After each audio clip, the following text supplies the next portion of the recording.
United States of America, and to the republic for which it stands, one nation, under God, indivisible, with liberty and justice for all. Thank you.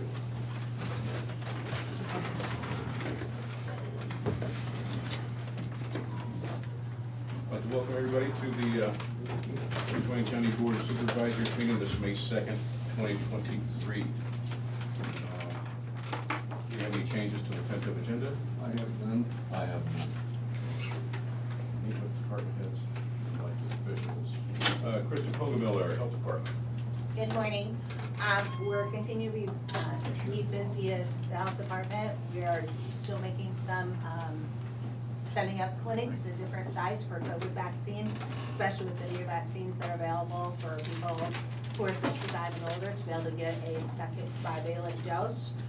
The public health emergency ends May 11th, but we will continue to give the vaccine as well as at no cost. And we do that on Thursdays from 8:30 to 4. And also, we do still continue to have the Test Iowa site, so if anyone wants a test kit, they can come to our office, pick that up, and then bring it back to our office, or send it out with UPS, and again, there's no cost for that. And they'll continue to do that, I think until the supplies end, and, right now they have a stock of those things, so, we'll continue to give it at no cost.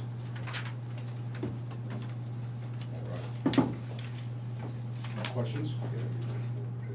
What's that? Does anybody have any changes to the agenda? I have none. Okay. Thanks, James. Next we have Mrs. Schaefer, County Attorney. I was told everything was very quiet last week. I was in the Dominican, so I didn't really care. Appreciate her honesty There was on that. nothing I was going to do about it from there anyway. So my understanding was a pretty quiet week, and hopefully it'll stay that way for a little bit. And we are still taking applications for our records position that's open. So other than that, business as usual. Any sunburns, suntans? What? I said, you get any sunburns or suntans? I have two colors, albino and tomato.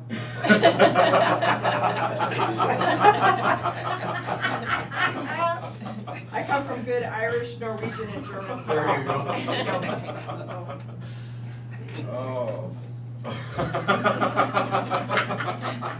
Sorry. Oh, wow. But there was a guy from Brazil playing beach volleyball that I know probably was in a significant amount of pain once he sobered up and woke up. His back was as red as my Well, I sweater. think good times had by all. He was not noticing at the time, I think, with his imbibing of Dominican water, but I'm guessing the next morning he felt pretty bad. Well, welcome back to America. Angie Bond, keep us safe. Good morning. I really don't have anything to share at this time. We're gonna keep busy, but all good. Rodney Bleacher, maintenance. Good morning. Continue to keep busy. We do have a pre-construction meeting for the Geo Roof project this afternoon. So they called late Friday and kind of bumped the timeline up. They were looking a little bit in the mid of May, but we have pre-construction today and maybe even start a little bit of something this week. That's all I have. Thank you. Ken Heinman, Seal Region. Good morning. Elevate has won the bid for mobile crisis, so we're excited about that. We meet with Elevate tomorrow for our first meeting to start talking about contracting. And mobile crisis and community-based crisis services, we'll talk about that and start working on getting a contract together. I think they use 988 as part of the dispatch for that service, so we didn't realize that till the other day. We'll probably need to do a 988 contract also to, which is, I think they bill based on population, so we haven't got all those numbers yet, but we'll figure all that out and get the contract started, because we're very excited about getting mobile crisis. That's it.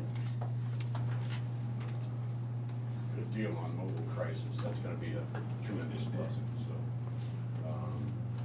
Janelle Nellie Lundquist, Treasurer's Office. Good morning. We are keeping busy. We just mailed out, a little over 1,200 delinquent notices, tax sale notices yesterday, which is down. Usually that's over 1,500, so I would say that's good. But other than that, just preparing for the tax sale. Thank you very much. Chris Lee, Conservation. Good morning. Tuesday, last week, our summer camp sign up opened. I think we had like 85 or 86 registrations in the first hour. About half the camps are full, with some waiting lists growing. We do have several camps that still have slots open, so if you want to get up for summer camp, just jump on our website. You can find the link there, on our Facebook page, or mycountyparks.com. You find any of it through there. And then, otherwise, just, obviously all the boat ramps are closed. Sounds like the river's hitting the crest right about now, getting ready to head back down, so, looking forward to that. And, campground's been, not super busy, but we've had quite a few people in the campgrounds in and out. Sounds like some people are finding some mushrooms out there, so that's good too. And, yeah, Laura being one of them. Don't ask her for the spot though. Just share the wealth, just share the wealth. And then, we applied for a Wellmark grant, to go towards the campground improvements. We did not get that. I got the letter just at the very end of last week. They said they had over 110 applications, but enough money to fund 15. So, I don't know if you guys got an update if any of the other. Well, yeah, we helped apply for applications several are in the region and the same thing. So, Oh, really? Yeah. Okay. So yeah, pretty competitive, grant application that is. And then otherwise, we've been, fighting kind of a water pressure issue at Big Hollow. The guys are working on that now. I don't know if it's a hydrant issue or if it's actually a raft and water issue, but we're trying to sort through that. But, otherwise, just kind of cruising on with spring. Is it all the hydrants or just? No, it's like, I kind of like feel like we're playing whack-a-mole sometimes. It's like, Yeah. it's like this one over here will have water pressure issues, we'll hear about that, but then nobody else will have a problem. And then, we'll look at something, can't figure it out, or like one of our toilets in the shower house won't flush with a lot of pressure. And then we'll mess around with it and then it works. And now it's our camp host had low water pressure for some reason. So it almost makes me think maybe it's something with the hydrants themselves and not the water pressure. Because it doesn't seem to be park-wide, it just seems to be isolated kind of here and there. So they're out with a pressure gauge now, they're gonna hook it up to a hydrant, and then they're gonna go and try to activate water in different places and see if there's a significant drop. Have you got a zone system on it or? Yes, yeah, it's, So- but it doesn't seem to be contained to, I mean, we've had Rathwood out there, they can't seem to sort it out either, so, it's kind of one of those fun things that you get to deal with every now and then. So, I think that's about it. All right, well, enjoy playing whack-a-mole for the rest of the week. What do we got left? Sheriff Kevin Glendon. Good morning. Let's see, we had 2 new deputies start the academy this week. We're excited to get them going. Our jail population is down to 70 today. We've kind of held there for the last week, almost 2 weeks. 2 are out of county only because they're an internal conflict. And then we have 1 juvenile. So we're in a really good position right now. Prepared for summer, so we'll see where that takes us. We have the Youth Academy graduation, so our Youth Academies ran 12 weeks, and tomorrow night's our graduation. It'll be, we usually cap it off with a night on the river. We take them out on the boat, but we're gonna forego that for obvious reasons. So we're gonna do some other events and have a little graduation ceremony and pizza party tomorrow night for them. So looking forward to that. How many? 7. Good deal. Yeah, it's a neat deal. We started off with 16 and older, and we had a really great group the first couple of years, and we kind of hit those people, so we extended it to all of high school. So this year we have 7, and it's going really good. The kids that start it, finish it, so it's neat to see. We don't have kids dropping out. We try to make it interactive and fun, and make them kind of a part of it. How many weeks is that? It's 12 weeks. And when does that, so what time of the year do you do that? How, do you do it once a year, and when do you start doing that again? Once a year, so we're finalizing now, so we've been doing it for the last 3 months. We put it out to all the schools, try to encourage sign up. Our SROs are a big part of that. You know, sometimes we get crickets back, but when our SROs get out there and start talking to kids and encouraging them and saying, hey, come try this out, be a part of this, and that's really helped. So, getting those kids involved it's been pretty neat. One of those deputies that we hired that started the academy yesterday is from our very first youth academy. So it's kind of a Really? neat part, like, it's kind of self-serving is, one of the goals is, one, to build those community relations, meet those kids, they're our citizens of the future, and we wanna, have good relationships with them, but also to build, that relationship and make something that they may wanna be a part of after they go to college and come back here and, come back to Des Moines County to be a part of something great, so it's working out really well so far. That's a good deal. I'm glad that you're doing that. The city, we started doing, where you can come and take a course basically and learn like city business and stuff like that. And that has really produced a lot of interest. And somebody brought this to my attention. They're like, we really need to have something like that here at the county as well. You know, where there's they can get to know what county business is and know what the county attorney does. Okay, I got But it. anyway, no, but I mean, but a lot of people, they don't know what goes on down at the courthouse. They really don't. It's a lot of ignorance. And I just thought, man, that would be a great way to get people involved, and maybe that's something we really need to try to look at doing down the road and see how we can open up a door to have some type of class Sure. where people. Like a Des Moines County Citizens Academy. Yeah, very much like that. I know, Yeah, I I had no actually do a idea. presentation at the Burlington's Police Department Citizens Academy every year. Do you? You're not gonna take them on the river. Let's put them in that armored vehicle and take off up the highway like to Minneapolis or someplace with some sirens going, then go around town and then see if 911 keeps busy. Gets everybody talking. That- They've already had that experience with the MRAP, so, They have. we'll fill their time with something else. We definitely, we hit all the highlights, the fun stuff. We wanna keep it kind of, keep it enjoyable for them, so it's gone really well.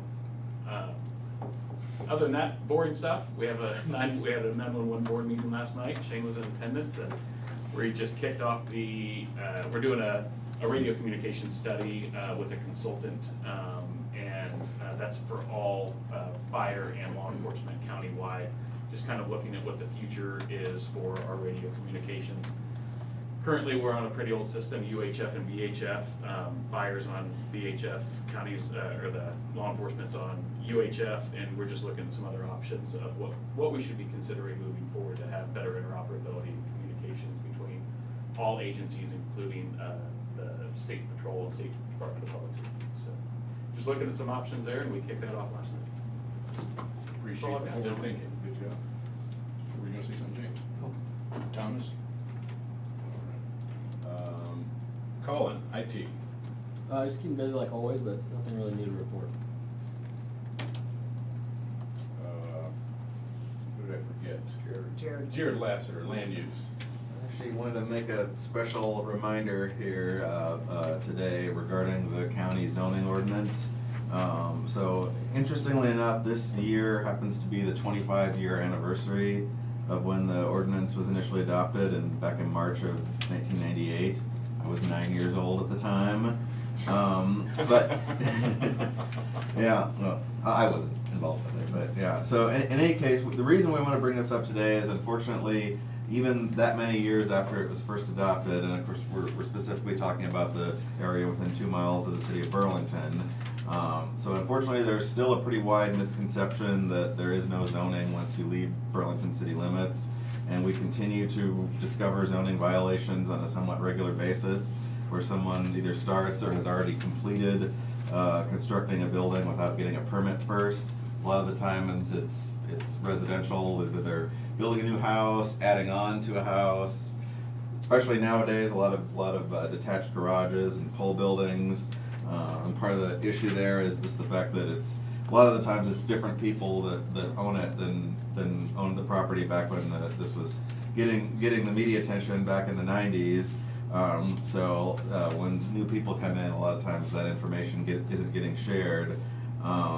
Unfortunately, again, most of the time it's residential. We did have one recently that actually involved an industrial, fairly large building that wasn't noticed because it was in a somewhat remote area off the main road. But it just highlights that this is something that is definitely an ongoing issue, and since it hasn't really been a major topic of discussion, I know we typically go over, use this forum to talk about subdivisions, but this is a good deal of our time spent on enforcing the zoning ordinance as well. So we just wanted to make it a public reminder of the fact that we have zoning in that area, and we really want to make sure that people are aware of that, and that we can reduce the number of violations and increase the awareness of that ordinance going forward.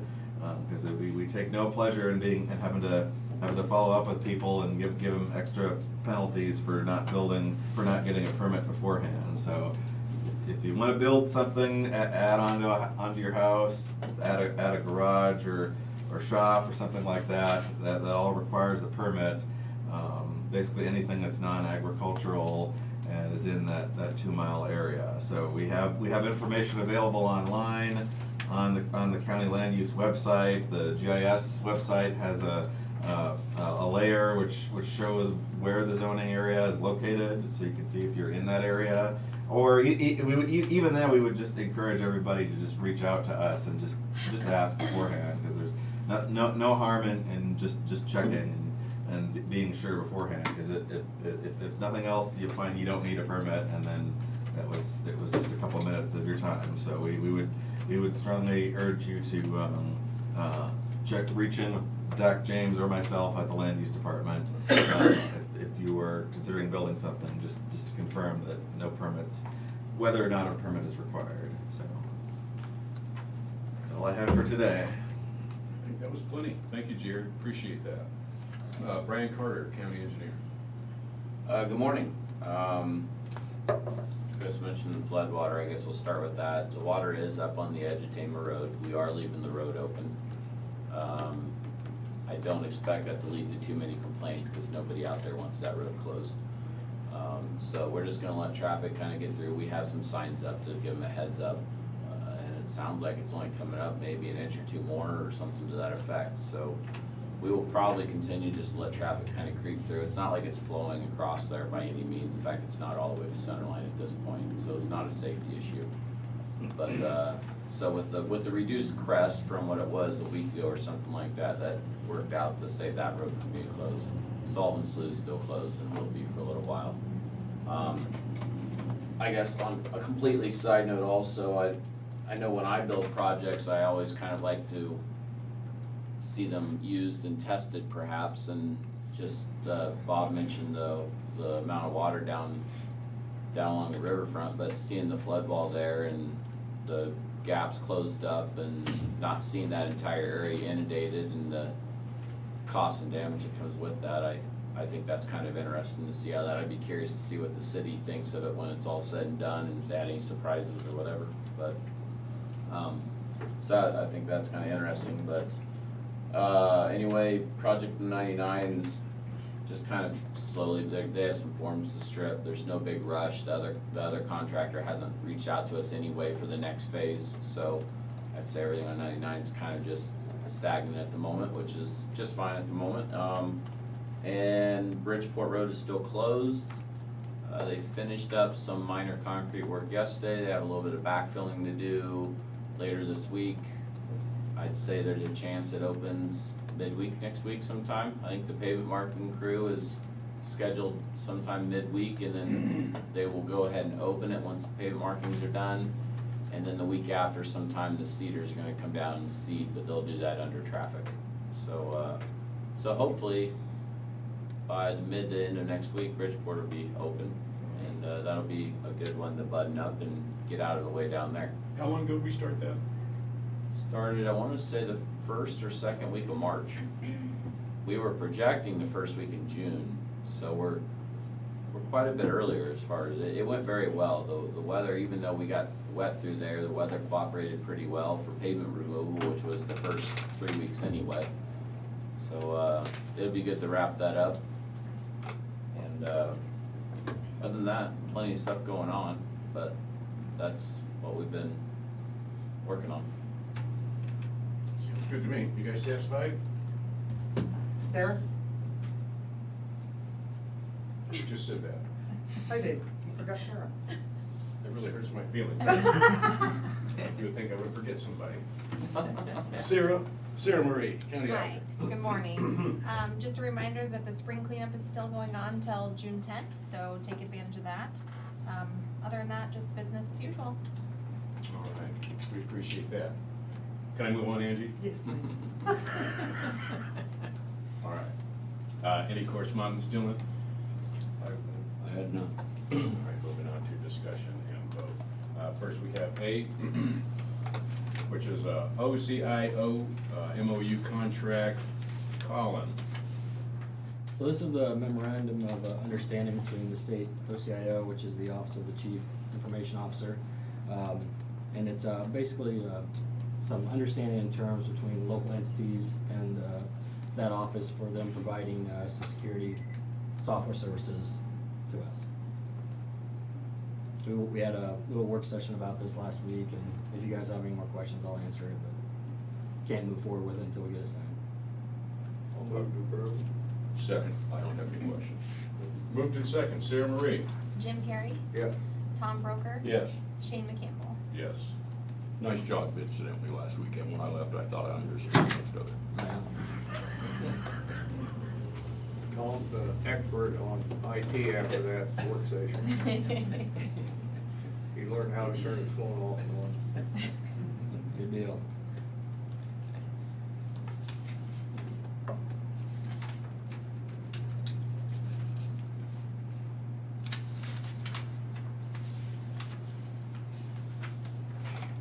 Good question.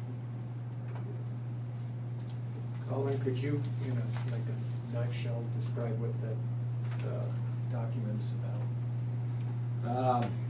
It's kind of long. So, the state got some, federal dollars from the, Affordable Care Act, and as part of that Affordable Care Act, it was to provide, you know, cybersecurity services to local entities, mainly, for securing elections and some other things. But, so here we are in 2023, the state's finally starting to dole it out. They bought some security software, and they're gonna let local entities have the opportunity to use that software. But basically this document just says, you know, we're required to do that, or we're required to do this, the state's required to do that. Satisfied? Okay, moves us to 5B, which is payroll reimbursement claims and the amount of $237.34, zero in non-cash tax. Do I get a motion to approve? Motion to approve. Second. Moved in second. Sarah Marie. Tom Broker, Yes. Jim Carrey, Yes. Shane McCampbell. Yep.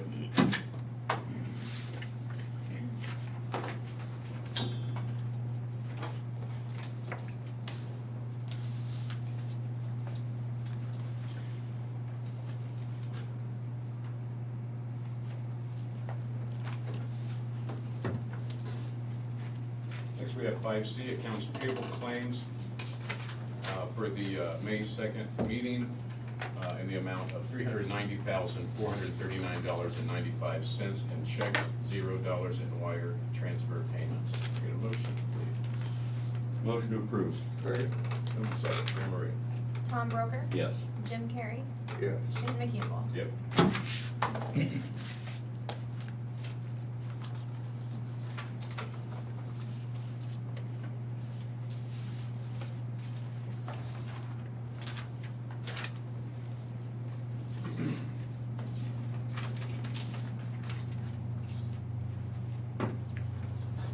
Next, we have Class C liquor license for the Menace Wedding for 5/6/23. It's gonna be at the Myers Wedding Barn on May 6th. Motion to approve. Second. Sarah Marie. Tom Broker, Yes. Jim Carrey, Yes. Shane McCampbell. Yes.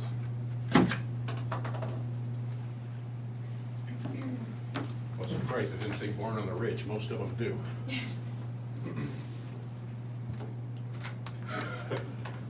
Get it, James. Next, we have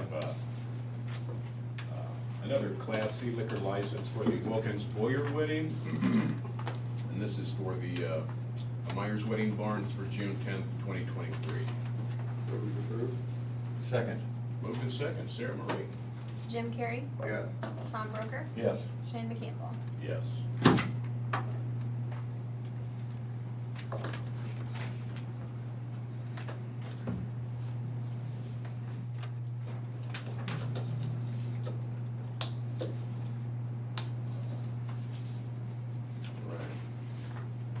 I have personnel actions, two for the Sheriff's Department. The first one is for Clay Allen Foster. And his title is for deputy, he's a new hire for 74.77 hours, effective date April 27th, 2023. His new rate is $48,873.62. Then we also have Brett Kenneth Haubrick. All righty then. He's a new hire as well, 74.77 hours. His new rate is $48,873.62. Effective date April 28th, 2023, titled deputy as well. Motion to approve both. Second. Moved in second, Sarah Marie. Tom Broker, Yes. Jim Carrey, Yes. Shane McCampbell. Yes. Kevin, thank you for keeping that department up to snuff. Appreciate that. Absolutely. We're, I'm still amped up about the, did you say the one that's going to training now? He was from the first class? Yep, that's the. Yes, I love that. That's Brett Haubrick. He that's was, good stuff. In our Yeah. first class.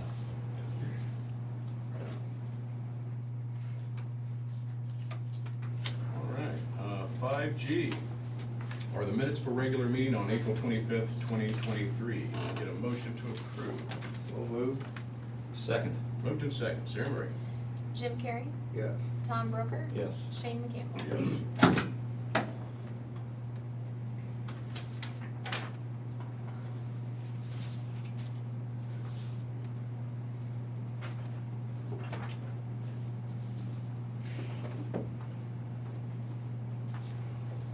Okay, do we have other business?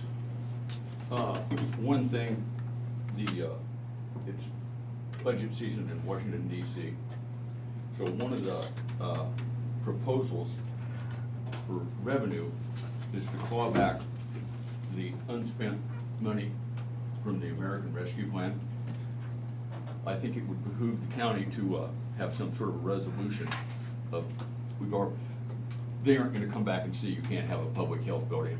If they did pass it, and they probably won't, you know, we've started on it or something like that, so that we have a record of projects that are started and that, so if we can get that on next week's agenda, I think that might I behoove us. think that would work out real good, because it'd be a shame if they clawed that back if we didn't have a resolution for it. I would be surprised if they did that, but who knows? I think that's just a capital suggestion. I say, but So who knows? we'll have to get Okay. what we've spent so far and some of that stuff and go over that and, then just get it, Get some. whether it's a resolution, I suppose just some sort of resolution, go, you know, just, And I think if I remember when I was reading, it was more for the monies where nothing's really been planned for it, it's just sitting. if it just sit there. But I think if it's already been allotted, I don't think Yeah. they're planning to go after Yeah. like for a new building. Yeah, no, or a and- long-term program. The I- term I- they used was unspent. I think it's just, yeah, I can't imagine they mean that. localities just sticking it in their bank account and for a rainy day. I Joint think interest, that's yeah. what their plan is, to maybe try to get that back. Okay. Yeah. Anyway, so we'll have to come up with a list Okay. I have one going, so. for that group. That's all I have. That's plenty, Thomas, thank you. James, you got anything? No. Okay. Future agenda items?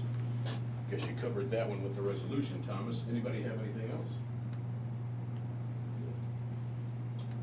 Committee reports? I got none this week. At the E911, I think Sheriff addressed that pretty good.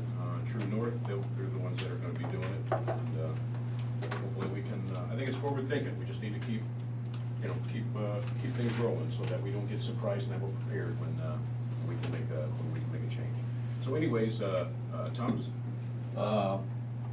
We had a meeting of the Public Health Facility Committee. The building layout pretty much finalized. We did manage to eliminate 2 doors, a short wall. But anyway, in the meeting, we were mostly looking at materials, colors, and finishes for the inside and outside. So that's pretty much the final, in anticipation of the final estimate. They'll go through it now that they've got some finishes and said this particular finish costs so much a square foot, and come up with a final estimate to see if we're still in budget, and then they could start on bid drawings. So then while schedule, we could, if it goes to bid this summer, and maybe finished late summer, early fall of 2024, and get Krista moved in.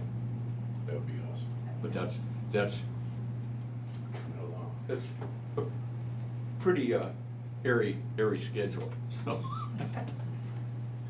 It's been a long time coming. Yeah, and I attended a meeting of the SEAL Governance Board that Ken mentioned, and selected the provider for the mobile crisis service. The board voted unanimously to award the contract to Elevate, and we're hopeful they'll start the contract this week, that they'll be able to stand that service up by late summer.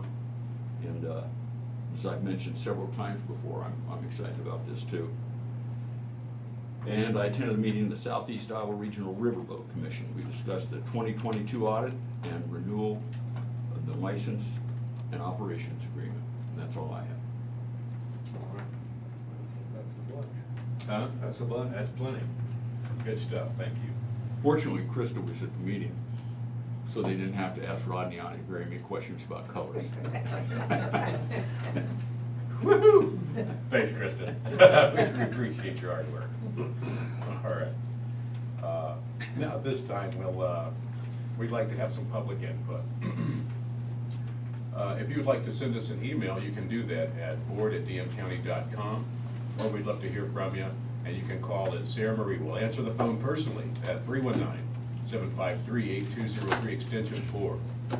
So if you have a question right now for the board or a comment over the meeting, you can email us again at board@dmcounty.com, or you can call direct at 319-753-8203, extension 4, and Sarah Marie will take your call. Put 2 minutes on the clock, and one of you gentlemen want to say anything interesting? Go ahead, James. Well, I said, you're doing okay. I've got nothing to say, but go ahead, say something interesting, What James. happened? Are you sick? Excuse me? Are you sick? A little gassy this morning. Angie Vaughn, how's safety going? It's going good. It's going good. Good. Spring, everyone's starting to get active again, though, so we gotta watch things. All right. Brian Carter, please don't. We want to get out of here in 2 minutes. Actually, I live out by Bridgeport, and I use that road a lot, so I'm really appreciative of how good of a job and how quick they got You that ain't guy. the only one. Yeah, no doubt. Good deal. Good deal. Yeah, I was at a visitation, shoot, I don't know when it was, Friday maybe, Thursday last week in Fort Madison, and I saw a couple I knew and they had forgotten it was closed, they went that way. Oops. They said, did you know Bridgeport was closed? I said, yeah, I closed. So obviously, they make friends. They make friends. Used to be friends. I closed it. Brian, do you anticipate 99 being open all through next week? Yep. It'll be open through next week. I, with no contact from the contractor, I'm guessing 99 is gonna be open all the way until, I'd be shocked if they start before sometime in June at this point. I mean, it's early May, but normally by the time they start thinking about it, they'll ask for a pre-construction meeting and start conversations, and it's not like it just happens, so yes, next week for sure, and at this point, I'd probably be surprised in May at all. I'll certainly, once I know, I'll give you guys a heads up and stuff like that, once I have a better idea. Like next weekend. Time's up. Well, no phone calls? No phone calls. Wow, I just called, you didn't get that? It's interesting. I ignored that one. Okay, well, we appreciate that. I'm used to people ignoring my calls, so. We appreciate your free public input again. You can always email us at any time you have an issue, or you can even send a letter, as people do, and we'll be glad to read that and get back with you. Or they could call your cell phone number and get instant service. Give them Right. give them your number again, Thomas. What's that number again, Thomas? Again. So, this is James Carey. This is Thomas, the Thomas. I'm Shane. We're honored to be your board of supervisors. With an eye, we're adjourned. Aye. Aye.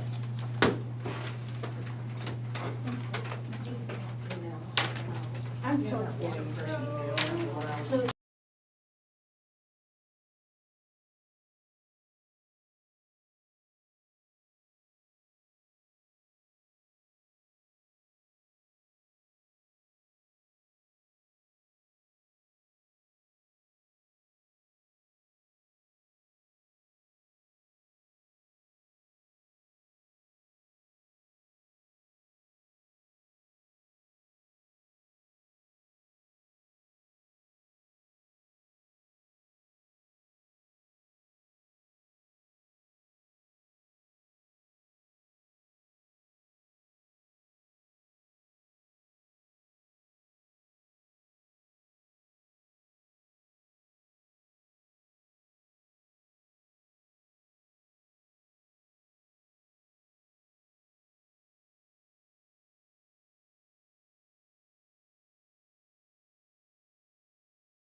ready? Okay. We are here for a work session with the sheriff regarding fitness incentive, and sheriff, take it away. So, K-9 unit and fitness incentive, and I'll be glad to kind of start with the fitness incentive, if that's okay. And you gentlemen were all present for a work session about a year ago. This was brought forward by Doug Urban, our jail administrator. Came up with this plan for a fitness incentive. You guys were supportive of that, which we greatly appreciate. We ran it Recommended past the attorney at that time, as I recall. Yep, and we had some emails back and forth with the attorney, and I've got her recommendations on what we needed to do, and we had a conference call also. And Tom was involved in that conference call where she just kind of gave some direction about what level of compensation you can give. And she wasn't able to put a number on it, but more so that it can't be overly significant, because then it becomes like contractual. And she recommended that this not be a part of the union contract, that this be a voluntary, but anybody that does participate would obviously be, they'd be working at the time, they'd be covered by that. I asked her if instead, so at the time, it was $750 if they passed, $500 if they passed their level of fitness. If they passed the next level up, it would be $750, and if they passed the next level down, it would be $250. The plan where we've landed is not to compensate with money, and I asked her about if we can compensate with time off. And she said you can do that. She said, again, I can't give you the exact parameters of what that could be, but it can't be overly significant. And where we landed on that was doing away with the meeting the line underneath them, but if they met their fitness standards for hiring, for attendance in the academy, and all levels, that they would get 1 day off of extra personal leave. And if they met, we created the scale. So if you would look at the one that starts at the top with the blue banner, that's the Department of Public Safety put together for a scale of fitness. And they put a point system on it. So we just borrowed that from them. And we put, if you have to meet every minimum, and then if you get a total of 10 points. So that means you can get 3, 3 and 4, or 4, 4 and 2 points at the push-ups, sit-ups, and mile-and-a-half run. So that's a mile-and-a-half run. That's not a mile run, Shane. So it is. Those are some significant times, and to be quite honest, people have to work hard. I mean, and they are putting in their time to do it. It sounds like we're going to be looking at 100% participation within the sheriff's office. We ran into some hurdles with the correctional officers, to be quite honest, but we're gonna push forward with that. They had concerns about who was gonna be monitoring the tests and who would be present for it. And I think we've worked past that, and we're basically going to say, listen, it's voluntary. If you'd like to come, we'd love to have you. But it would be, instead of money, it would be a day off if you meet your criteria. And if you meet that 10-point level, then it would be an additional day off. It's been really neat, the response we have. We have a department right now that is. So 6 is 1 day off, and If you max it out, it's 2. 10 points is 2 days off. If you meet your level. So I know that DPS sheet says 6 points is the minimum for hiring.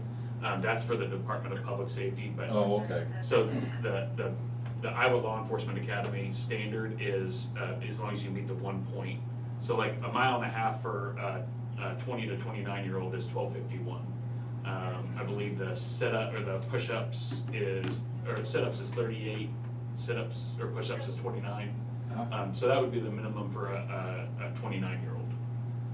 And then it steps on down as it's a sliding scale based on age and gender. So if you meet those minimum standards, then you would be good to go for hire. If you meet those minimum standards, then you get the 1 day off. If you reach that 10-point level, you would get a second day off. So you have to pass everything, because you have to get at least 2 points in every category anyway, and then you would get that second day off.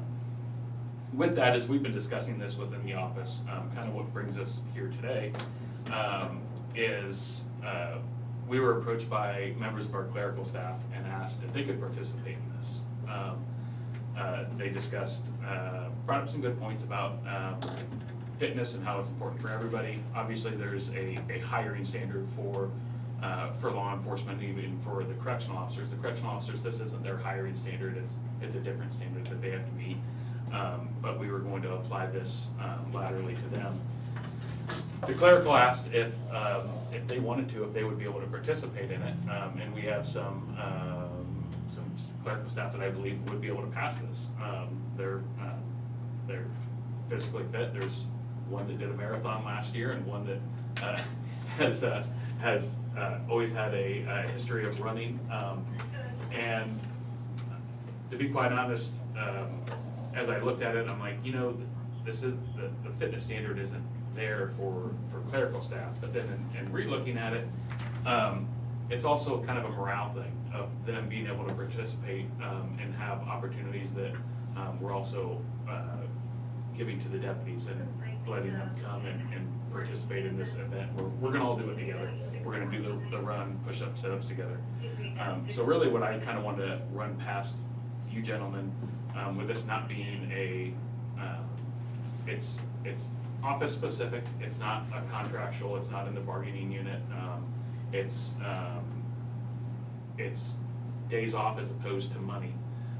Is that something that the board would consider to allow the clerical staff and the sheriff's office to participate in this as well? I guess my initial thought is does this leak over into other departments? That's just what I said a while ago. So and I guess where I would lean towards that is I would say would leave that up to that department head, and then to have discussions with the board as well. And to say it does or doesn't, I would say that it does automatically, because it's not a bargaining unit, it's not a contract. This is a voluntary fitness incentive that I would like to apply department-wide within the sheriff's office. I think it would end up being a bargaining unit. Once you started it, Yeah, and let's say if yours did it, and everybody else is gonna want that in the contract, it's just gonna, I'm afraid it's gonna muddy the water. And I guess my answer to that is you're potentially right. And to move forward, maybe to have that thought that, yeah, we would be willing to offer this fitness incentive voluntary, not contract, like the wording that Emily said, she said, make it clear, this is not a bargaining unit, this is not part of the contract, this is strictly voluntary, you do not have to do this, but this is the incentive that we're offering as an office. Except for the law enforcement, it's something that's not in their contracts now, and the board is taking the position if it's not in their contracts now, we don't discuss it. It's not prohibited, but it's optional. What's the term? Optional. In other words, you can discuss Permissive. it, but you don't. Permissive language. Took me a second. And you would have to. So I don't see it getting part of the contract. Well, let me do one thing. We have 3 department heads here. What would you do if some of your people came to you and said, we'd like to get a day off for running and doing push-ups? And I know I got you over a barrel. I'm not so sure I'd have that Sarah. issue. Sarah. They'd say, I'd like to see you do some push-ups, Colin. They started doing this along, years ago, back in the, 90s, when they started this deal with different companies and stuff like that, where they were giving out these incentives. They were doing it in factories and all over the place. And I don't know if they're still doing that today. They even had like Biggest Losers, if you could lose weight, take off a certain amount of weight and stuff like that. So I don't know if that's It's not, I just wanna say it's not outside the pale because it's, I'd have no issue with it, honestly, and, I mean, I get plenty of grief from the wife that I need to be, getting a little healthier. You know, as IT folks, we're not the healthiest in the office, and you can exercise a I've lot, tried dude. to, You're sitting I brought down. it up before in the office, not in a mean way that, you know, hey, things aren't looking good here in terms of health. Bad but- SOBs. Yeah. Go ahead, I'll just say it for you, Carl. But if that's the incentive that'd be necessary to, you know, lose some weight and get healthier.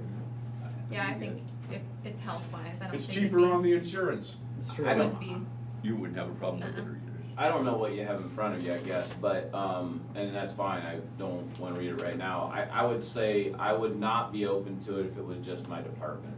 I have no interest that if it were a county-wide, everybody had the same opportunity and it was something that could be applied. I don't see it probably having a big impact in my department. I can see why it's a topic, in law enforcement, all to be honest with you, law enforcement's no different than engineering, than anybody else. As you age, Kevin was talking about, it's harder to do this than it used to be, kind of a thing. I couldn't run an 8-minute mile if my life depended on it, but I have a new knee and bad feet, and so, you know, I have my other ways of staying healthy, but, I'm not opposed to it. I guess, what's the maximum number of extra time off? 2 days, that's what you were saying with the point system. How is it? And that's not gonna be a whole lot of people getting those 2 days, because that's gonna be people that are maxing out. That's a pretty high level. And a couple other things I would add is, there's a couple of us in the office, myself included, that have had to really apply themselves. But it's a pride thing. I'm gonna show up and I need to meet the standard. It's gotten us out running, and then beyond that, it's a pride thing for some of those that want to meet that 10-point, because it's already being called like that 10-point group, who's getting that. So it's really motivated people to do this. Beyond that, as it moves over to our clerical group, I mean, it's a bit of a different dynamic for us, because it's one, I think it's a positive thing, because it's encouraging fitness and maintaining or improving, and they watch us say, hey, today's gonna be our fitness testing day, and I'm sure that what goes on is, why can't we do that? Why can't we do that? So I would love to be able to have them be a part of it, and the cost to the county is actually quite minimal, while they are vital to our operations. You know, they all have their very specific specialties that they operate in. If they have a day off, we don't have to hire overtime to cover that. It's not gonna cost us money to cover that if they meet the level. And really, it's the same for the deputies. When these days off are scheduled, it'll be based on the manpower that's available. And there's some shifts, like third shift, we don't always have enough manpower to cover that absence. But for the most part, like 75% of it, we won't have to pay overtime, or bring somebody else in to cover their absence, whereas the financial incentive would have been. And to be honest, you know, we have a young department that they start off getting 6 days a year of vacation, and they would love to have an opportunity to get an extra day or 2 off. I see, I look at it, it's not gonna cost me anything, because we don't backfill when people are gone, but I lose a body, I lose an operation. I know, I lose an operation, I lose a function.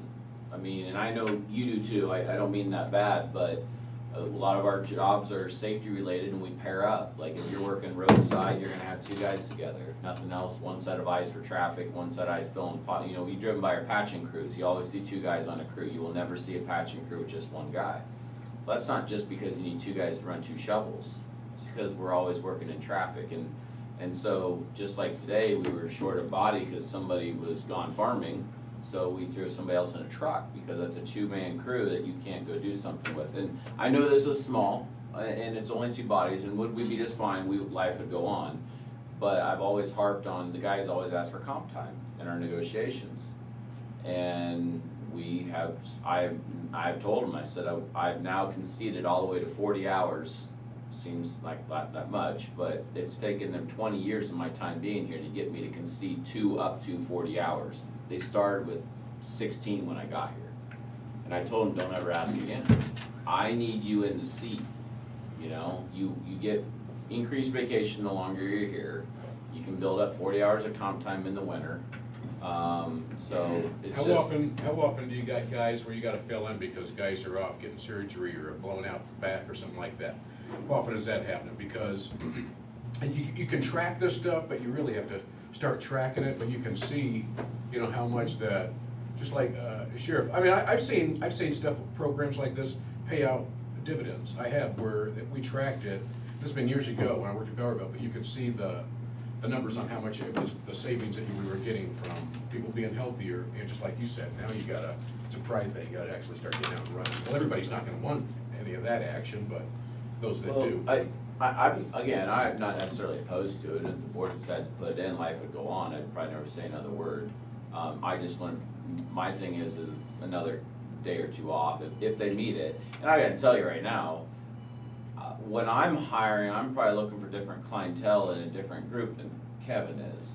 I mean, I rarely get the 23-year-old or whatever coming in young fit. Those aren't, I'm normally getting somebody in the 30s to 40s that realizes they need retirement. They've been sitting in an operator's seat for an extended period of time. They're probably not, I'm not saying they're unhealthy, but they're not out running miles and stuff like that. I would guess half my crew won't do anything with this anyway, because it's just, again, I've already used myself as an example. I couldn't run in my life depending on it. I won't run. But I'm also standing on a new knee and I just can't do it. So I wouldn't fight it. I wouldn't stand here and oppose it, but it is time off, and it's time off 1 to 2 days, depending on the criteria that people meet for if you're gonna do it countywide, but I would prefer it countywide over just department by department. You would prefer countywide over department by department, or what I lost you? Yeah, I would prefer if the board's gonna do this, instead of just trickling it in as offices ask. If you think it's that good of a deal and you think it's worthwhile for the county's health insurance and the county's general health, then apply it all the way. I mean, Kevin's here asking for his office staff. He must be already doing it for the deputies. Yeah, it's been in the works for the deputies. So it's already happening. Now, he's here asking for the office staff. About the time my guys read this in the paper or somebody watches the meeting, whether they plan on doing it or not, they're gonna ask the question. No different, because they're still hurt over losing their permissive stuff from 3 years ago. So, I mean. What I'm saying is, I hear what you're saying. I'm saying that I'm okay with that. I think it pays dividends. No, I think it does. I think it pays big time. I don't think I would argue one way or the other. I guess what I'm saying is every time something comes up with more time off, I tend to be the guy that says that's a body not in a seat for another day. I agree with you on that. It's the treasurer's office down there. They get pretty tight, you know, when tax time's busy and all that. And if you got this time coming off, I don't know. I'd like to think about it more. I just. Like we have. You don't have to be real physically fit to sit in an office and take money. Well, but then It'll also directly correlate to how much sick time and absent. It can. The more fit that you are, and I'll speak on my office, is the people that will do this and will pass this use little to no sick leave. But you already said you got some of them that run in there too. Yeah, and those are ones that. We want them to continue that. Right. Encourage that level of fitness, because those are people that literally, they're maxed out on sick leave and they're not using their sick leave, they're not abusing sick leave. I think it's just kind of one of those. Well, I'd like to talk to the other department heads, see where they're at on that. Well, I know we have a snack drawer, so if we could get rid of that. I wouldn't be mad about that. Here's my bet. And I agree with with Brian, if we're gonna do this for your department, it ought to be opened up to the whole countywide. I think it would be I something agree with fun that. for the office if they, you know, just But like I a, still- not necessarily a competition, but yeah, we all have But fun yeah, and every that would once in a be a- while and say, hey, let's turn the snacks into like carrots instead of pizza, you know It what I mean, would- like, It would require an effort. As I look at this right now, I'm guessing I could do 29 push-ups. You're awful close to it right now. Let's see it.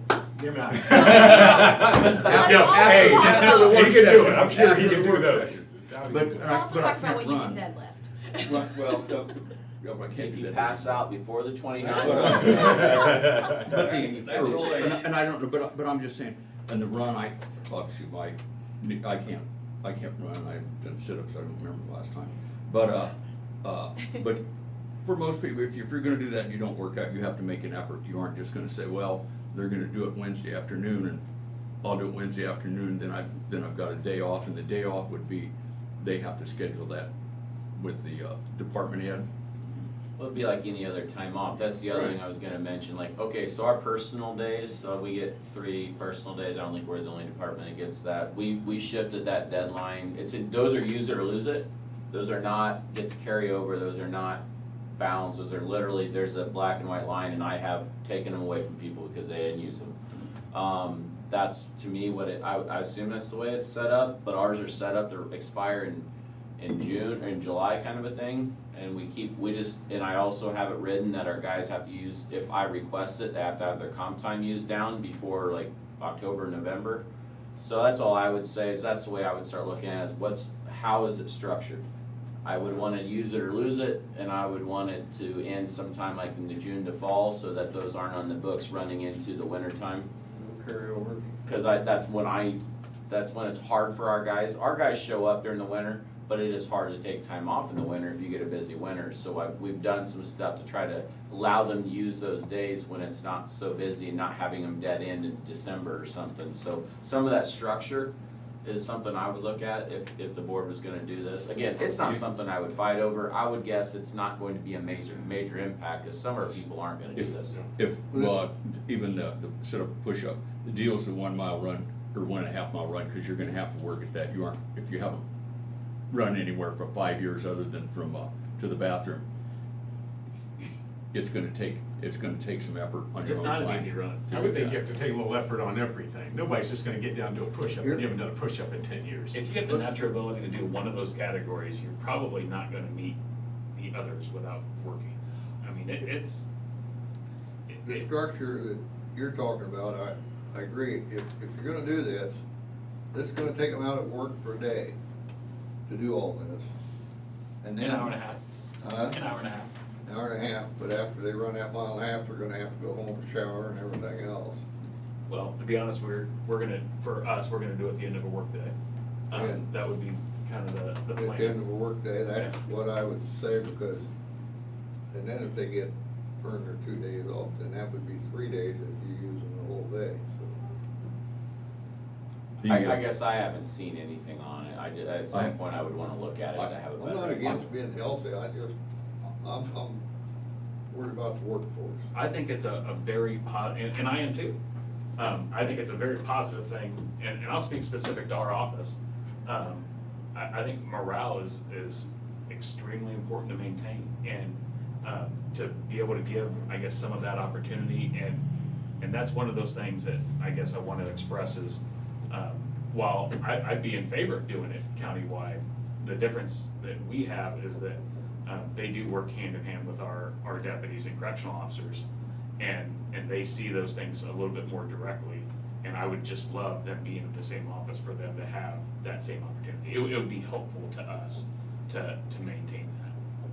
And what I said earlier, I'm not opposed to Kevin's deputies and his office staff doing this. That was, my comment countywide was not directed at his specific conversation or request.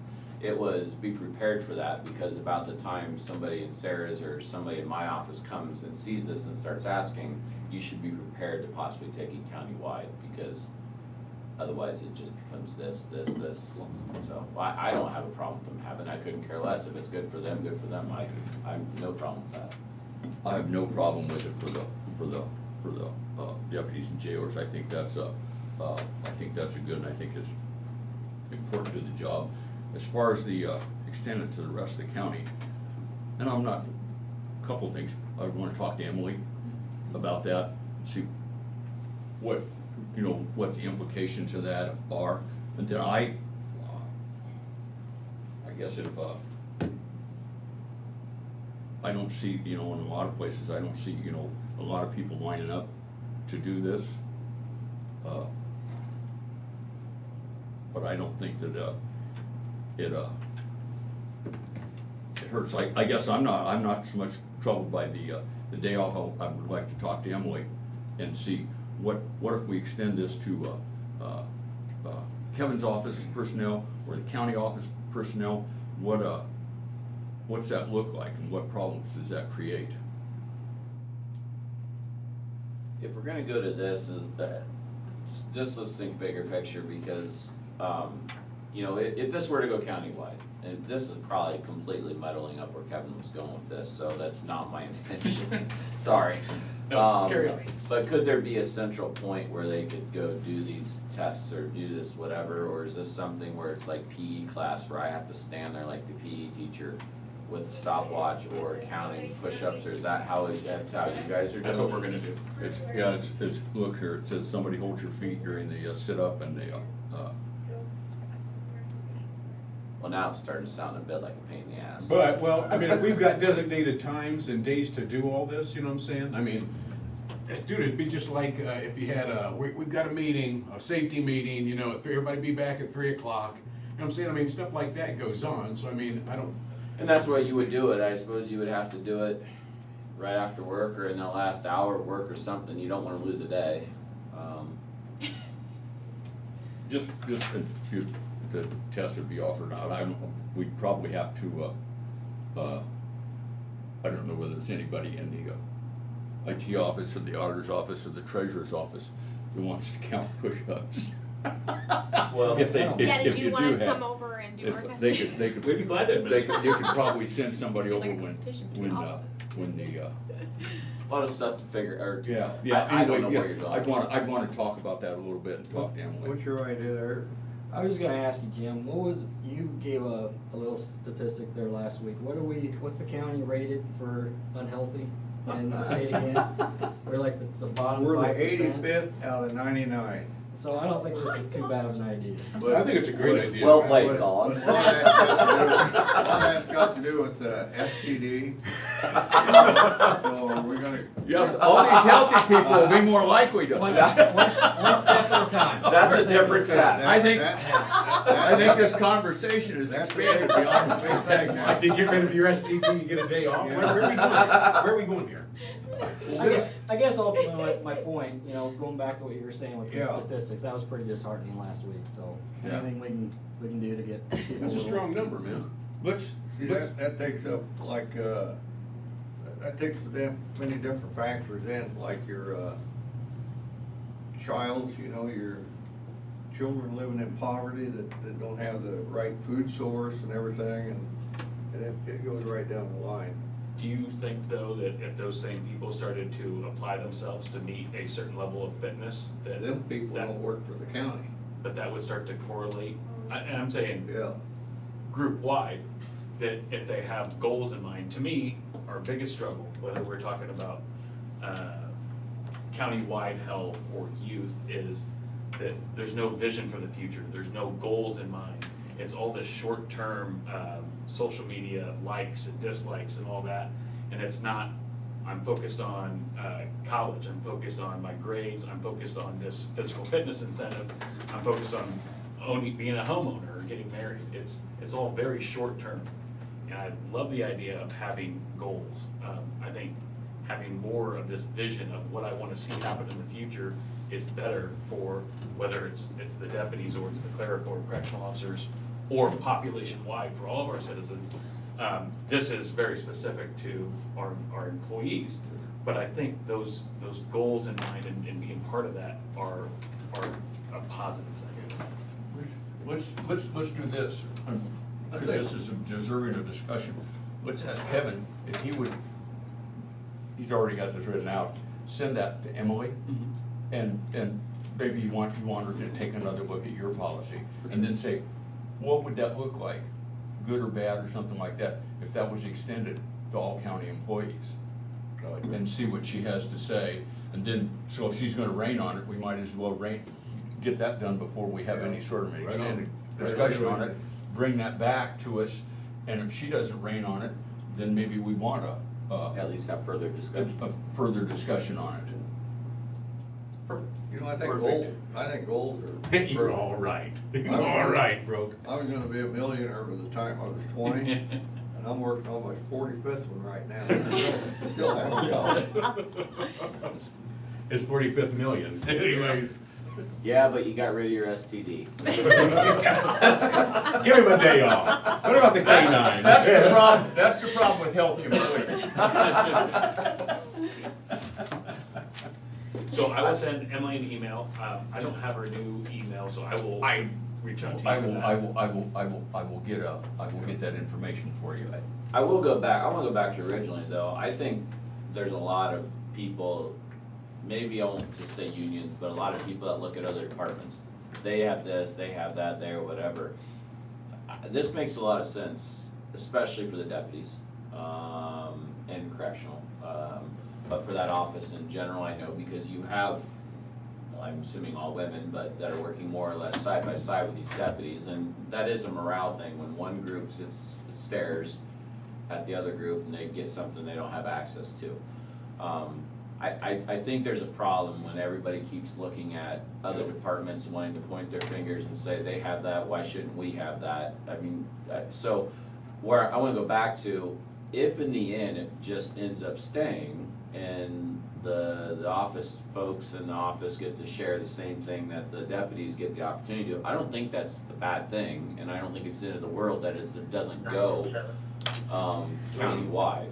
I think there's all sorts of stuff. They don't need steel toes. Our guys wear steel toes and they get an allowance for that. My guess is if Kevin's guys showed up and said, we want steel toe allowance, he's probably gonna say, then go work for road department, whereas I would say go work for the sheriff's office. So I don't think it's, if it ends up going countywide, that's great, but I also don't think it's the end of the world the way it's being done there either. I think that's a good question for Emily, if you include that in there, say, would this, is this better as a standalone department? Or countywide. Deal, or countywide? Maybe she'd, wanna weigh in on that. I'll put that all in there. And in the words of Tom, we'll see if she rains on it, dude, and if she does, then we know where to go from there. Well, the board and she were very positive about this when it first came up a year ago. Well, I'm all about the deputies. Yep. And correctional officers, I think that's great. Perfect. You deal with some pretty rough people sometimes. It's just been a really neat process, and to be honest, I'm looking forward to the day that we're gonna do it, because there's gonna be some people there that are gonna really struggle. And it's gonna be, we're gonna struggle as a group, we're gonna do great as a group, but we're gonna all do it together, and it's gonna be good. part of it. The only thing I got Never against tried to this arrest whole, Mrs. Broker. against the standard down there, you got 60 to 65, 5 push-ups, 6 sit-ups. Now, you need a 70 to 75 group in there for Tom and me. Well, And that should be about 2 and 1. over 65, you can't be an Iowa law enforcement officer, which is why I did make the scale.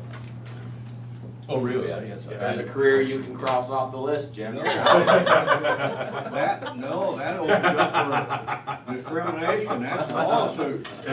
Cross it off. That's a state lawsuit now. Well, it's one of those careers that's been looked at from that angle of the age. You know, that's like airline pilots, used to when you're 60 years old, you couldn't fly anymore. Now they bumped that up to 65 because there's a shortage on pilots. That's crazy. Well, reference that, thank you for your time, thank you for your support on it, and I will. I'll get you Emily's info. Perfect. Moving on to the K-9. You don't want to hear about Tank's cousin. How many sit-ups does he do? He does so well in the mile and a half, he doesn't have to do He a doesn't second have before to, push. all right, fair enough. If he runs it on a certain time, he gets an extra treat. Okay, fair enough. This all started in 2019, 2020 with our first K-9 unit in a couple decades. Dylan Beard's our current K-9 handler with Tank. You gentlemen, everybody's met Dylan and Tank.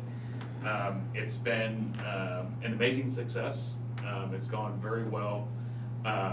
There's multiple aspects to it, but it's, for what it does for us, it's an opportunity within our office that again goes back to morale. It's, hey, this is my goal. I want to be that proactive patrol deputy, because if you're proactive, then you'll be considered for the next opportunity for being a K-9 handler. We don't want to put a K-9 with somebody that doesn't already go out and do their own work. The K-9's not going to create work for you. It's going to create opportunity for the work you're already doing. So that's really important. And we've seen responses to that. We have a very proactive group. They get out and make things happen. So it's nice to be able to offer that as an opportunity for the future. It's kind of another specialized position.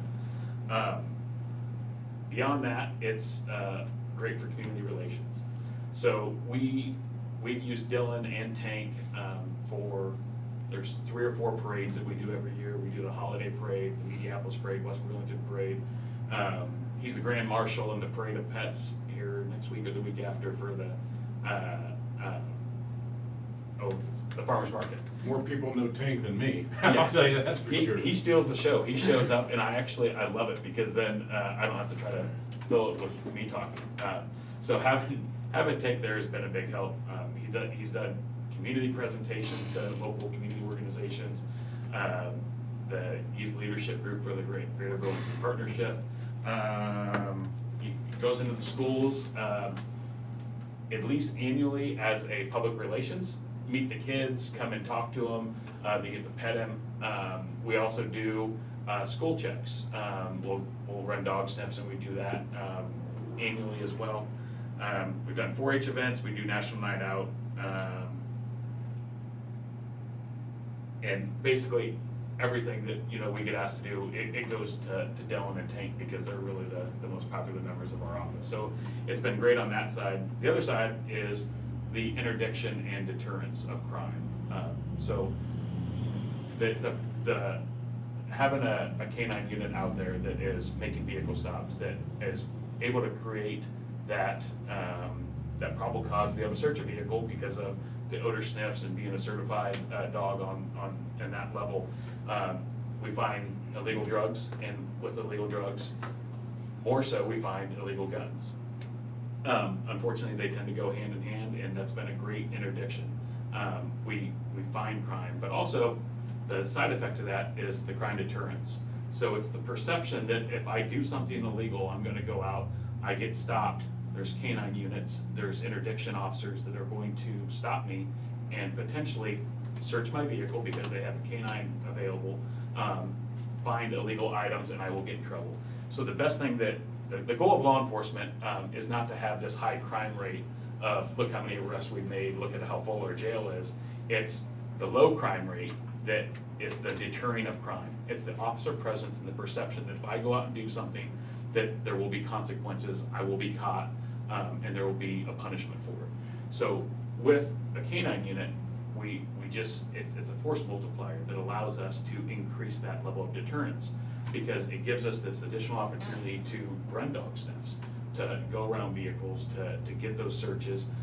We identify the people that are violent offenders within our community, and those are areas that we put focuses on, because we want to drive that out.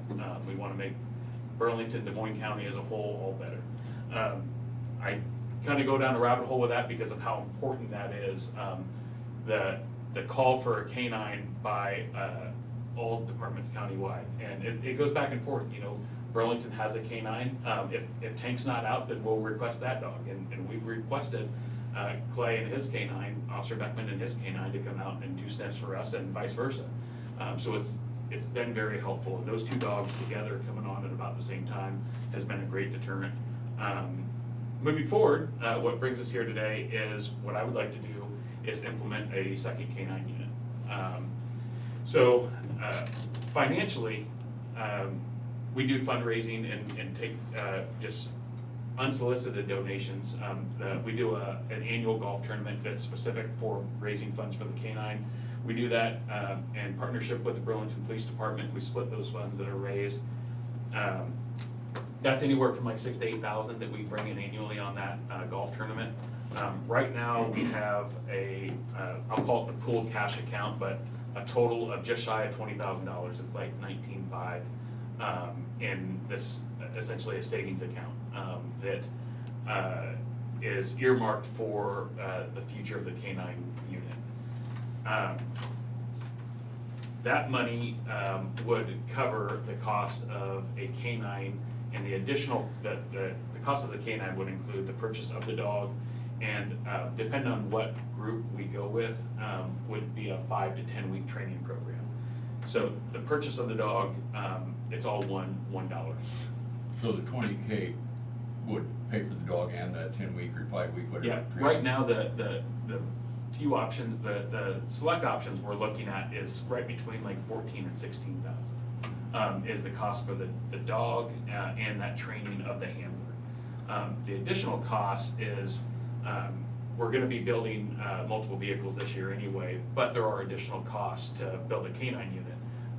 The equipment that goes in there, the hot and pop to be able to, have that built-in kennel. It's where the canine handler can automatically pop their door. Oh, it gets hot in. Yeah, and it's a built-in alarm system, so that if it gets above a certain temperature, the sirens will go off, it'll alert the officer, and then if it gets even hotter, the door's automatically open. So, it'll never let the vehicle get to a point that, even if the handler for some reason cannot get there, cannot respond, the doors are gonna come open, the dog can come out. That's the last resort, but essentially the vehicle's built so the dog's not gonna get hurt.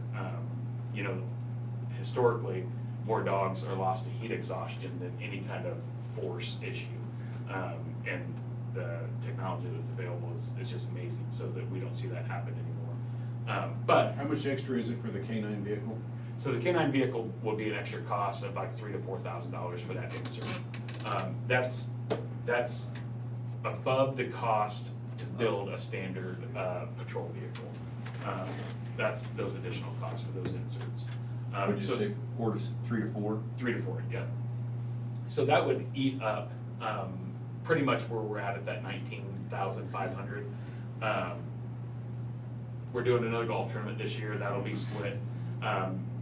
Dylan has really been the big part of that, the face of that golf tournament for us, along with Clay. But everybody's kind of been building this for the future. And the goal is, the useful life of a dog is like 6 to 8 years. And I'd love to have these dogs to be staggered, overlapped, and be able to have multiple dogs and not go without one. How long have we had Tank in action now? So- 3 or 4? This will be, Tank's completed 3 years, he's on his 4th year. Really, where I wanted to see us be is to be to the point that we have a full staff. These 2 deputies are gonna bring us up to that level. They will be completing the academy 4 months from now, and 4 months from then, towards the end of this year, we'll be full staff, they'll have their training. We have no retirements or exits on the horizon, but even if there, say, was one that was unexpected, or even 2, we would still remain at our full staffing of our patrol deputies. Go ahead, sir. So you're saying that you would not have to hire an additional deputy to do No, this? no, this is, so the end goal, that we haven't been able to fully achieve was to be able to put this canine, on its own, proactive overlap shift. And we have 2 additional spots, really our core patrol deputy group is 9 spots of patrol units. We have 2 additional spots that we'll be at, that I want to have those as our overlap. Those are like proactive interdiction, crime detection work. And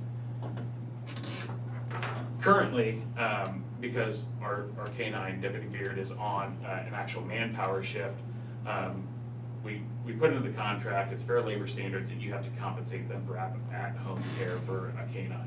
So that's an extra 30 minutes a day. That amounts to like just over $9,000 annually of extra costs. And right now, that comes out of our standard overtime budget.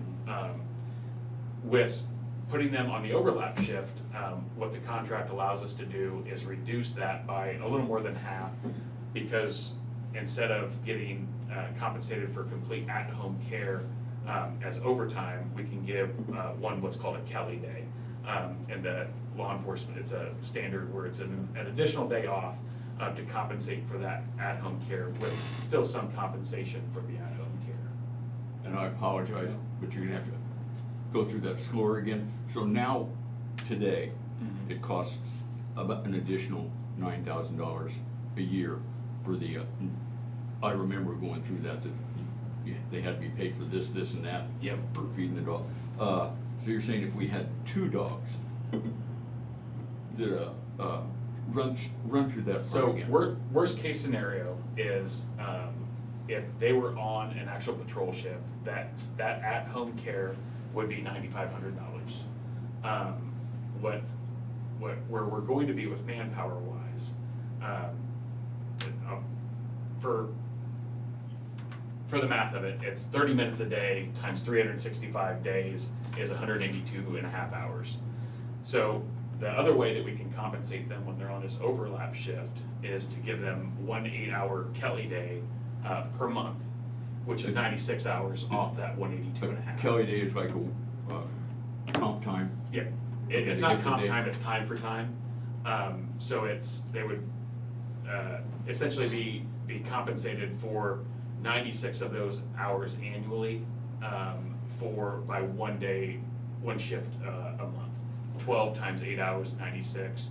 So off of that 182 and a half, what it comes out to is 3 1/3 hours of overtime per. Instead of 180, it would be 200 if you had 2 dogs, essentially. Yes. So with the 2 of them, it's not gonna cost you any more than what it does with 1, then, is what you're saying? Correct. Yeah. So because we will be at that You'll level. be at that $9,000 for 2 rather than 1. Yep. Because you're full staff. Yes. Okay, I understand that. Now, worst case scenario is for some reason we lose multiple deputies. Yeah. Then that would be that situation, but we would also be down deputies. The way it works out for us, if we're down staff, then our overtime goes up, those Yeah. overtime costs, but it kind of compensates itself because we're not paying the wage and the insurance. You know, whoops, sorry. No, go ahead. I was gonna say, back in 2017, 18, when we started talking about this, our original plan was having 2 dogs. And I'm still for working it out, you know. I think it's great, because then basically, the sheriff's department's gonna have a 24-hour canine on duty most of the time. Much more presence of Yeah. that. Obviously, They there's. would not be on the same shift, you're They saying? wouldn't be on the same shift, No. they would be opposite shifts and opposite day off rotations, just to maximize that coverage. Do you ever have 2 dogs on the same? I'm assuming that those dogs are alphas. Yeah. Not necessarily get along well with other dogs. Yeah, so Tank and Rico, we've done some training together, and it just doesn't go well. When Yeah. they can be there, they're typically like, yeah, I'm here, they know their job, but they're alphas. And you would know, like Deputy Beard, he has a dog at home as well, and it's a male dog, and Tank has to be alpha. So it's kind of that situation there too, and luckily his personal dog allows it, and they get along just great, but that's the way they're built. There's a high drive there. I wouldn't need additional money. Our budget can cover this with the plan moving forward. How soon? So what I would like to do is this would be in next year's budget, so I would be asking for a budget amendment to use some, maybe all of that 19,000. Next year, you mean fiscal 24? Yes, fiscal 24. Some, if not all of that 19,000 to purchase the dog, do the training, and then use some to complete the vehicle build. That vehicle build would happen sometime in the fall. One of the vendors that we're looking at, they have a training opportunity that would start that the 10 weeks in October. That vendor's high on our list, and they're within an hour of us, which is it's appealing, because the sustainment training, to be able to go over there and remain a part of that group is very valuable. So the worst thing you can have is somebody that they don't really wanna be proactive, they don't wanna be busy with their dog, they really just want the title. So they go, they get the dog, and then they come back and they really don't do anything. What I love about the person that we've been using, he's over in Sheridan, but he is all about accountability. So if you show up and your dog isn't operating at the level that it should be, he knows that you haven't been training with your dog, you haven't been using your dog in real world operations. He'll bust that stuff out. And he's all over it, and he's on top of it. Is this So- gonna be the same kind of dog Tank is? So, we would be looking at options of, both either the Belgian, which is what Tank is, or a German Shepherd, or a Belgian German Cross. All those options are available, but it would be, similar to that. Aren't those the dogs they clone? So, yeah, and ideally, I love Tank. Unfortunately, clones are a ways out. There's been some struggles with creating those, and I don't want to speak for that person or that vendor, but there's been discussion that he could be moving his operations to another state. That would, I love that we can go on. So what Tank had to do, we had a performance guarantee and a health guarantee when we purchased Tank. And the other vendors we looked at have the same thing. It's, this dog's gonna perform at this level and we guarantee it by a contract. This dog's gonna maintain this level of health and we guarantee it through the contract. With that guarantee, we had to send Dylan and Tank back to do the sustainment trainings. And initially, the first year was 2 times a month. It's to make sure that they're maintaining that level. The years that followed, it was once a month. And now that we're to the point where he'll go about every other month, and then he's going to other outside areas, like there's a Dogs for Law Enforcement group, there's other regional groups that they get together and they discuss case law, they discuss operations. The things that go into this are beyond me, but they as we talk about scent and how scent carries and how wind holds it and certain vegetation holds it, it's very interesting, but they study these things and they know it quite well. Sorry, down a rabbit hole, but as far as the costs, our budget can sustain the cost that would be there currently. And we have been paying that out of our current budget, those overtime costs, and I wouldn't foresee those going up. And Dylan's doing a great job, and like you sort of mentioned, you have to get the right person doing that. Do you have anybody like that on staff? I do. Yeah. Oh, you do? Okay. Yeah, we have had multiple people that have approached us, that have mentioned it. They're really looking for that opportunity. I've told them that we really want to get to this point of being the full staff before we do that. We're on the horizon of that, and this is kind of like the planning phase that we're starting at now to be able to plan this to have this dog operational sometime about 10 months to a year out would be the plan. And they would realize they'd be on a different shift maybe than their preferred shift. Yep, they understand, we did an MOU initially with the union that covered all the payment, the hours of work, that this is a specialized position, that it's an assigned shift. And then we actually put it into the contract, the last contract, when we renegotiated that, so it's in there. They're aware, and when we put that out to the group for, hey, formally put your name in, put in a letter, we put that out, the expectations of the position, so they're aware of that. I don't have a problem with it, I'll come right out and say that, because I supported the first one, and I was in support of the second one when Deputy Grimshaw was talked about it, and I'm gonna leave, but I support it as well. I think it's, it seems like we'll be able to afford to do it, and I definitely like the, keeping the numbers down, instead of catching crime, let's just, have more of an impact on it, so. Yeah, absolutely. We want to change behavior. It's not about locking people up, it's about building the right people. I like it too. Excellent. Appreciate it. You heard it right here, man. You heard it right here. We'll probably be moving forward with that in the months to come. And what I would expect is potentially to ask for a budget amendment to use some of that pooled cash to pay for that training, and then a portion of the vehicle build when we get to that point, which will likely be fall, maybe even early winter, sometime in that time. Is it, I think, didn't you say all you can get now is Dodges? No, right. A couple months ago, that's all we could get was Dodges. Now you can't get any Dodges, and we're told Tahoes will be available in a couple of months, potentially.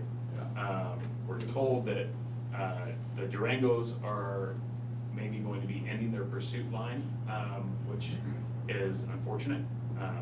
Durangos now are priced higher than a Tahoe pursuit. And Dodge has shown that they don't really want to cater to that industry anymore because they're really pricing themselves out. The resale on a Tahoe is way more than the resale on a Dodge Durango, and you can buy a Tahoe for less money. But to be quite honest, they're not the ideal pursuit vehicle. They're cumbersome. It's like a 3-4 point turn in some places. That I would personally rather have a Durango than the Tahoes as a patrol vehicle. Does Ford produce one anymore? They do, but it's had a lot of struggles. So they are still available. They call it the Ford Utility, which is really just an Explorer that they call utility for the pursuit rated vehicle. Getting those has been difficult because they had some recalls and they stopped production because of those recalls. And they were behind just like everybody else, but then the ones that landed had a lot of issues. Whereas they kind of controlled this industry years ago with the Crown Vic, and then they were the first to go to the utility, the all-wheel drive Explorer. They've really fallen back for us, and statewide. You don't see a lot of those currently. They're all in that high 30s to low 40s $1,000 range, and you can buy a Tahoe for the same amount you can buy a Ford Utility, and a Durango is more money. A V8 Durango is more money than the V8 Tahoe. We're buying V6 Durangos because I drive a V6 Durango. It's 2015, and it operates just fine. You know, the days of needing this Hemi and fast vehicle, and that's not really the world we live in anymore, where we're in pursuits, and we call those off unless there's a risk to personal safety. So the 3 Durangos we have coming are V6 Durangos. We can get those for about $2,000 less than a Tahoe. The V8 Durangos are like $1,000, $2,000 more than the Tahoe. And they can adapt the Durango for the dog the same way they did. Because Tank's in a Tahoe, isn't he? Tank's in a Tahoe. We have a Tahoe option, so we're on the list for a Tahoe. So we'd likely be looking at a Tahoe for that build. And the reason is we can put a half kennel in the back and still have room for transport. For the Durangos, you have to do a full kennel. There's not enough room back there to put a dog kennel and transport. How'd you like to be in the back and that other half being assembled with your handcuffs behind you and that dog sitting there looking at you? You know, I can handle that. Like, I love that. One of the things you look at is how temperamental is this dog. The dogs, when we look at kennels, some of them are like, you're nervous about being next to them. I love the dogs that recognize, like, they have that sight picture, they have that knowledge that their environment that they're in, they're not here to eat somebody. They're just there. Take care of business. They're chilling. And Tank is that way. And I don't want a dog that is not that way. Okay? I don't want a dog that we can't bring into an office or school environment and be concerned that somebody's gonna get hurt. But Tank is pretty special, which is really why I would love to go with the same vendor, but we'll see how that works out. Okay. I'm good. Thomas? Yep. Excellent. Thank you, Sheriff. All right, absolutely. Thanks so much for the time. Yeah, thank you. And I will get you Emily's contact info. Perfect. Thank you, should have rolled in too. Yeah, for sure. Colin? PC. I've got Let's some go other run a couple miles. information on that stuff, if you ever Yeah, want let's to. go